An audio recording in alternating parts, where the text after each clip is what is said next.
Good morning, and thank you for standing by. Your lines are in a listen-only mode until the question-and-answer session of today's conference.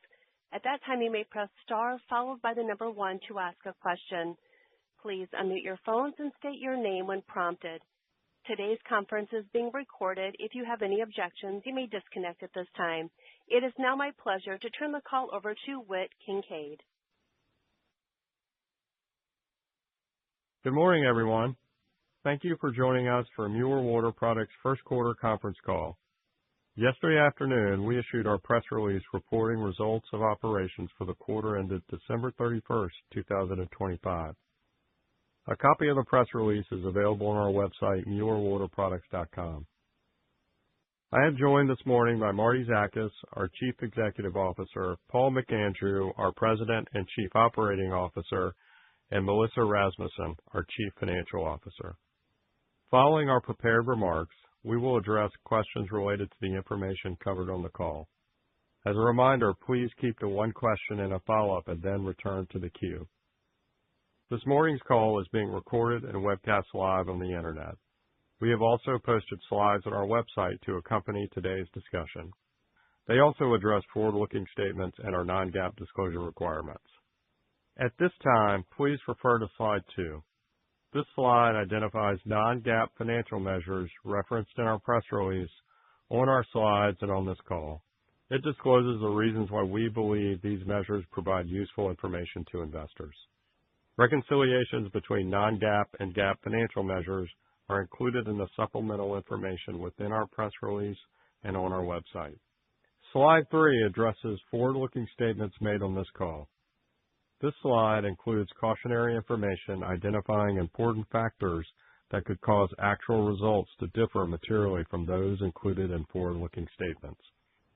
Please review Slides 2 and 3 in their entirety.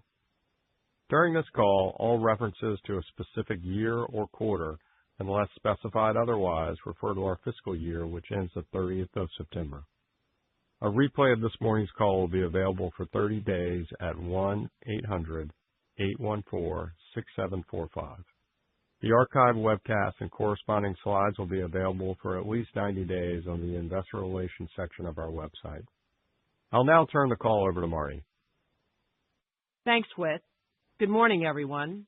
Thank you for joining our first quarter earnings call. As a reminder, this is my last week as Mueller CEO. After my opening remarks, I will hand the call over to Paul to provide an overview of our performance, followed by Melissa, who will go over our first quarter financial results and discuss our increased guidance for 2026. It has been the highlight of my career to lead this talented team and extraordinary company with its rich legacy and iconic brands. The sense of fulfillment I feel in what the entire Mueller team has accomplished together is beyond words. It's thanks to their hard work and unwavering dedication that we have become the successful company we are today.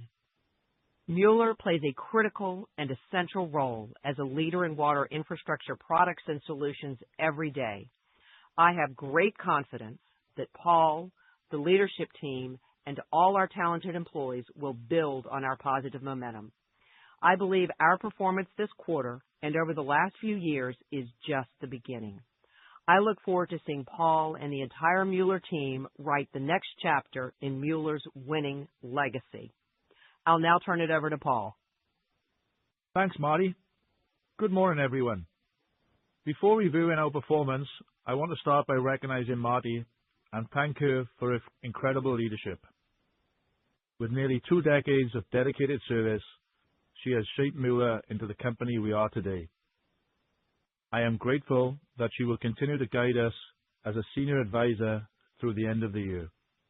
Since joining Mueller more than 3 years ago, I have witnessed firsthand the passion, expertise, and commitment of our team members. I believe we are in the early stages of our transformation. We have improved operational execution, strengthened relationships with our stakeholders, and delivered outstanding results, all while navigating a challenging external environment.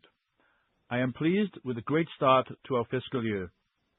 We delivered net sales growth of 4.6% in the quarter, supported by resilient end markets and our focus on delivering outstanding customer service.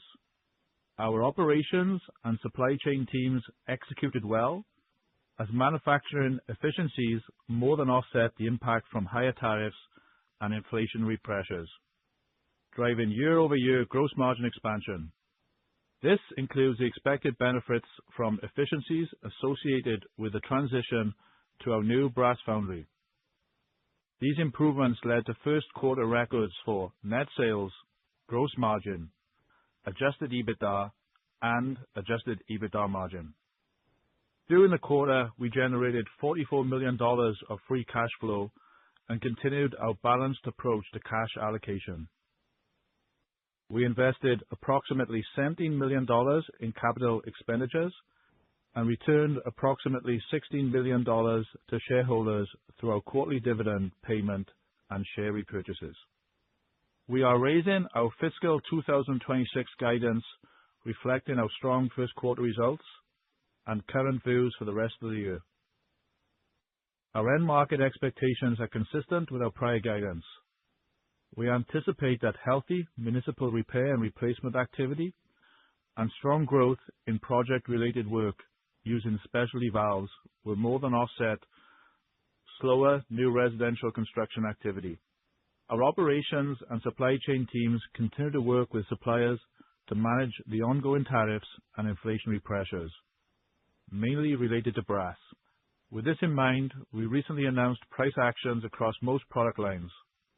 We are on track to deliver another year of gross and adjusted EBITDA margin expansion, supported by our operational and commercial initiatives. Overall, I am excited about our team's strong performance this quarter.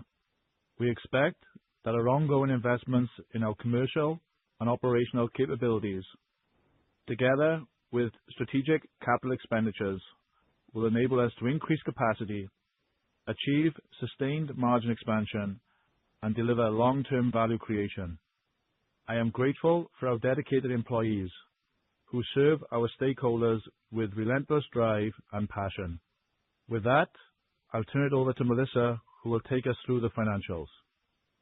Thanks, Paul, and good morning, everyone. We are pleased to report a great start to the year, with consolidated net sales increasing 4.6% to $318.2 million, surpassing last year's strong first quarter performance. This growth was driven primarily by higher pricing across most product lines, partially offset by slightly lower volumes. Gross profit for the quarter increased 16.3% to $119.8 million, and gross margin expanded 380 basis points to 37.6%. The improvement in gross profit was primarily driven by higher pricing and manufacturing efficiencies, as well as inventory and other asset write-downs at WSS in the prior year period that did not recur. Manufacturing efficiencies largely resulted from the expected benefits associated with the closure of our legacy brass foundry last year. These benefits were partially offset by higher tariffs and ongoing inflationary pressures. Total SG&A expenses for the quarter of $59.8 million increased $5.9 million compared with the prior year, reflecting higher personnel costs, inflationary pressures, and unfavorable foreign currency impacts. Operating income increased 19.6% in the quarter to $56.7 million compared with the prior year. Operating income included $3.3 million of strategic reorganization and other charges, which have been excluded from adjusted results, along with the inventory and other asset write-downs at WSS. Turning now to our consolidated non-GAAP results for the quarter. Adjusted operating income increased 14.5% in the first quarter to $60 million, driven by higher pricing and continued manufacturing efficiencies, partially offset by increased tariffs, inflationary pressures, and higher SG&A expenses. Adjusted operating margin expanded 170 basis points year over year to 18.9%. Adjusted EBITDA reached a first quarter record of $72.1 million an increase of 13.5% compared to the prior year quarter. Adjusted EBITDA margin expanded 180 basis points year over year to 22.7%, marking a new first quarter record. Over the last 12 months, adjusted EBITDA was $335 million, or 23.2% of net sales, a 90 basis points improvement compared with the prior 12-month period. Net interest expense of $1 million declined $0.6 million, reflecting higher interest income. Adjusted net income per diluted share increased by 16% year over year to 29 cents, setting another first quarter record. Moving on to quarterly segment performance, starting with WSS. Net sales decreased 0.9% to $173 million, primarily reflecting lower volumes of service brass products, which were partially offset by higher pricing across most product lines and increased volumes of specialty valves. Adjusted operating income increased 28% to $49.4 million. The increase reflects benefits from manufacturing efficiencies and higher pricing, which more than offsets increased tariffs, inflationary pressures, lower volumes, and higher SG&A expenses. Adjusted EBITDA grew 26.4% to $56.5 million, and adjusted EBITDA margin expanded 710 basis points to 32.7%, compared with 25.6% in the prior year period. WSS set a new record for quarterly adjusted EBITDA margin. I'll now move to quarterly results for WMS. Net sales increased 12% to $145.2 million, driven by higher pricing across most product lines and strong volume growth of hydrants. The benefits were partially offset by lower volumes for natural gas distribution and repair products. Adjusted operating income decreased 11.2% to $24.5 million. The decline reflects increased tariffs, manufacturing inefficiencies, higher SG&A expenses, inflationary pressures, and unfavorable foreign currency. These headwinds more than offset the benefits from higher pricing and hydrant volume growth. Adjusted EBITDA in the quarter decreased 9.5% to $29.5 million, and adjusted EBITDA margin contracted 480 basis points to 20.3%. Moving on to cash flow. Net cash provided by operating activities for the 3-month period was $61.2 million, an increase of $7.1 million compared with the prior year. The improvement was primarily driven by higher net income and non-cash adjustments, partially offset by changes in working capital and other assets and liabilities. Capital expenditures through the first 3 months of the year increased to $17.2 million, compared with $11.9 million in the prior year, reflecting continued investments in our iron foundries. Free cash flow for the period increased $1.8 million to $44 million and was 96% of adjusted net income, in line with our expectations. We ended the quarter with $452 million of total debt and $460 million of cash and cash equivalents. Our balance sheet remains strong and flexible, with no debt maturities until June 2029 and $450 million of senior notes at a 4% fixed interest rate. We had no borrowings under our ABL and ended the quarter with $623 million of total liquidity, including $164 million of availability under the ABL. As a result, we continue to maintain ample liquidity, capacity, and financial flexibility to support our strategic priorities, including pursuing acquisitions. I will now review our updated outlook for fiscal 2026. We are raising our full-year guidance for consolidated net sales by $20 million at the midpoint of the range. Our net sales growth is now expected to be between 2.8% and 4.2% year over year, reflecting our strong first quarter performance, and our current expectations for end market demand, orders, and price realization, which includes expected benefits from our recently announced price actions across most product lines. We are also increasing our annual adjusted EBITDA guidance by $10 million at the midpoint to a new range of $355 and $360 million. At the midpoint, our updated guidance range represents an adjusted EBITDA margin of more than 24%, an improvement of more than 100 basis points year over year. We are maintaining our expectations for total SG&A expenses. We continue to expect our second half adjusted EBITDA margin to be higher than the first half of the year, largely driven by seasonality of net sales. Additionally, we expect the benefits from our recently announced price actions will start to phase in the coming months, benefiting gross margins in the second half of the year. We are reaffirming our expectations for capital expenditures to be between $60 and $65 million and continue to expect free cash flow to exceed 85% of adjusted net income for the year. With that, I'll turn it back to Paul for closing comments. Thanks, Melissa. I want to provide a few closing comments before opening it up for Q&A. We are excited about our start to the year as we continue to execute well despite the challenging external environment. We are pleased to be raising our annual guidance at this point in the year. We are benefiting from our strategic capital investments and improving commercial and operational execution. We are confident that we can build on our momentum to accelerate net sales growth and expand our margins further. I want to thank all our employees worldwide for the extraordinary commitment and passion in supporting our customers and communities. They are the reason for our success and why Mueller has been a trusted partner for over a century.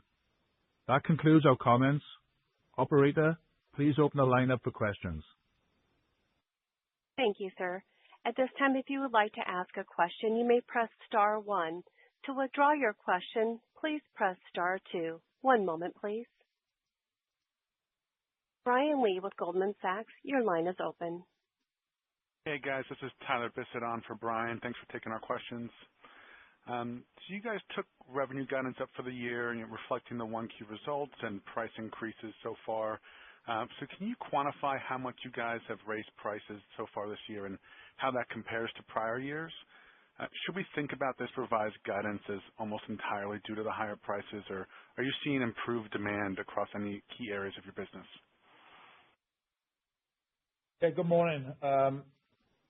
So as we said in our prior guidance, it didn't include our annual price increase, which we recently announced, which we will see the main benefit in Q3, our fiscal Q3. Prior guidance included the prior year price increase plus the tariff price increase that we put in effect, which really took effect in Q4 of the prior fiscal year.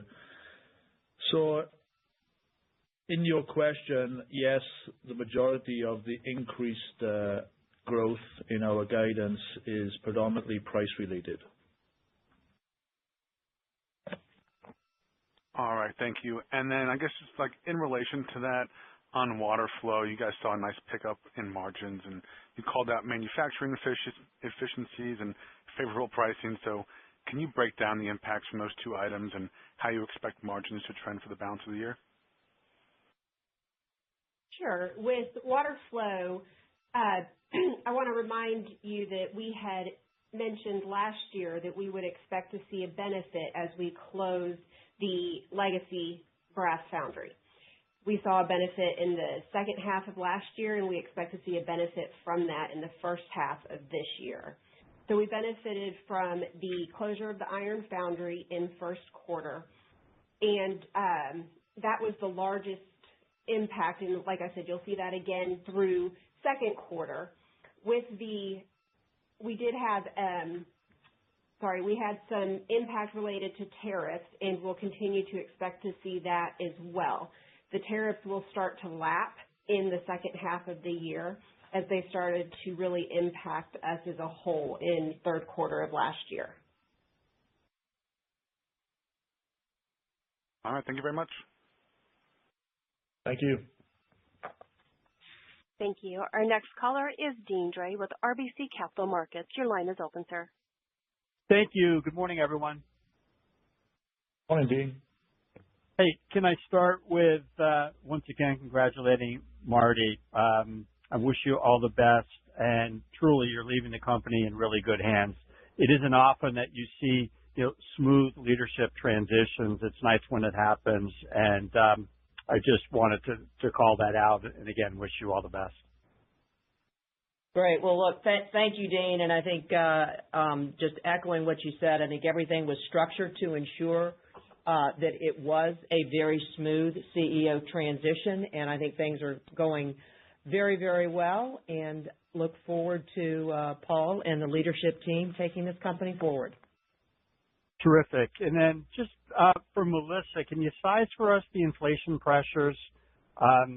And just to clarify, you said that the price increases should more than offset those pressures as they stand today.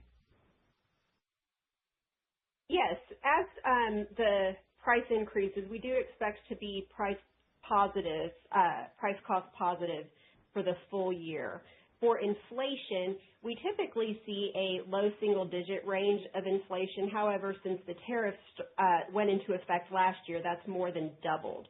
In our guidance, we have incorporated an approximately 3% impact from the tariffs as we netted out the efficiencies that we expected to gain from that. So a 3% impact is what we're seeing related to the tariffs. Great. And then just the second question, has there been any update on your assumptions regarding residential lot development, just kind of activity there? What's the expectation? Hey, good morning, Dean. There's been no change in our assumption. We still anticipate that high single-digit range of slowdown in residential construction. We track external reports. We look at the public home builders, and they kind of all aligned in what we are guiding to there on the decline in housing starts. But I think as you think of that positive, given the low inventory on homes, the population demographics, we could see land and housing activity increase, particularly if rates lower, and we are ready to support that activity. Great. Appreciate it. Thank you. Thank you. And as a reminder, if you would like to ask a question, you may press star one. Our next caller is Bryan Blair with Oppenheimer. Your line is open, sir. Thank you. Morning, everyone. And I'll echo Dean's sentiments. Congrats, Marty. You're definitely leaving Mueller in a very solid place. Very good. Thanks, Brian. I have a couple of higher-level questions. Paul, you'd mentioned that Mueller's transformation remains kind of early innings, early stages. Maybe offer a little more color on that. What are the next steps in the team's journey, and what does that mean for through the cycle growth prospects, margin entitlement, any of those kind of key metrics? Yeah, good morning, Brian. We've really improved on our commercial and operational investments over the last few years, and bringing a lot more discipline to the organization, which you can kind of see in how we've been achieving our results and our margin expansion. I think looking forward, the capital expenditures that we got laid out in our iron foundries for domestic capability is going to drive further capacity and further efficiencies for further margin expansion. And then just continuing that strategy of how we interact with our customers, either through digitally or in terms of our training programs, our whole commercial team, segued with the operational investments. And, we're well positioned with our specialty valve portfolio to capture the project work that's related to that product line. So overall, continue our commercial operational initiatives and drive capacity and margin expansion with our capital investments. Okay, understood. That all makes sense. And how about capital deployment? I think it's fair to say that your team's in a better position, has the rights to deploy capital more so than any time in Mueller's history. Balance sheet's in great shape, generating pretty solid cash flow. So it'd be great to hear, about funnel developments, thoughts on actionability, the kinds of assets of greatest interest, if and when they're available. Yeah, great point, Brian. We are in a much more better position now. Our improved momentum on execution acquisitions are more of a priority for us. We continue to evaluate the funnel, evaluating opportunities with a strong focus on drinking water and wastewater and infrastructure exposure, where we can drive synergies with our operations and our commercial teams. It is a priority of ours. And Brian, I'll add on related to the capital as far as our capital expenditures. We had expressed that we will begin spending 4 to 5% of net sales in the next couple of years. And Paul's earlier point, that is related to our iron foundries and investing in domestic capabilities and to drive efficiencies and increase capacity across the board. Understood. I was more focused on inorganic or M&A deployments with the follow-up question, but completely understand that the higher return is on the organic side and you have that path forward. Thanks again. Thanks, Brian. Thank you. And the last question comes from Joseph Giordano with TD Cowen. Your line is open, sir. Good morning. This is Michael on for Joe. Morning, Michael. Thank you for your time. So just wondering, can you just run through your exposures, maybe help us get a better understanding of the repair and replace contribution in the quarter, new builds, gas and tech such as meters and leak detection. Understanding that for the quarter would be helpful. And then, as we look towards the remainder of the year, maybe just help us contextualize those assumptions in guidance. Sure. The quarter, we had a strong quarter, grew by 4.6%, and that was related to higher pricing across most of our product lines and slightly lower volumes. We did see volume growth in specialty and hydrants, and that more than was offset by a decrease in service brass and natural gas and repair. We continue to expect to see resilient end markets. Paul had mentioned earlier that we will continue to expect to see a decrease in the residential outlook, but strong performance in the residential or the municipal markets. And then how it flows to guidance, we can, as far as the overall guidance report, we expect that we'll see growth on a consolidated basis for each subsequent quarter for the year. We do expect that that will be driven by slightly positive volumes at the midpoint and price realization in the low to mid-single digits. We'll see normalized seasonality, and that, again, will be healthy municipal and strong growth in specialty valves, offset slightly by the residential impact. Great, thanks. And any way you could just drill down a little bit more deeply on the growth rates for those particular markets? Assuming the guy that you mentioned kind of from a high level qualitative perspective, but just trying to help us understand how we can kind of underwrite into the end of the year. Thank you. Yes, for the markets, we do expect to see a high single-digit decrease in the residential construction market, and that is going to be offset by the municipal repair and replacement growth that's going to be in the low to mid-single-digit range, and the project-related work with our specialty valves, which we expect to see in the mid to high single-digit range. Thank you. Thank you. And at this time, we are showing no further questions. I will turn the call back over to you for closing comments. Thank you, operator, and thanks to everyone who joined us on our call today. We are very pleased with how we started this year with a record first quarter results while facing a challenging external environment, including the expected impact from higher tariffs. Our increased annual guidance reflects the confidence we have in our commercial and operational capabilities, as well as the resilience of our end markets. We're excited to be in a position to expand sales and margins for a third consecutive year, especially given the external environment. We believe we're in the early stages of our transformation. I want to once again thank our dedicated team members who have been and always will be the driving force behind our success. Thank you all, and we look forward to speaking with you again on our second quarter results when they're announced in early May. And with that, operator, please conclude the call. Thank you. This concludes today's conference. You may disconnect at this time and have a great rest of your day.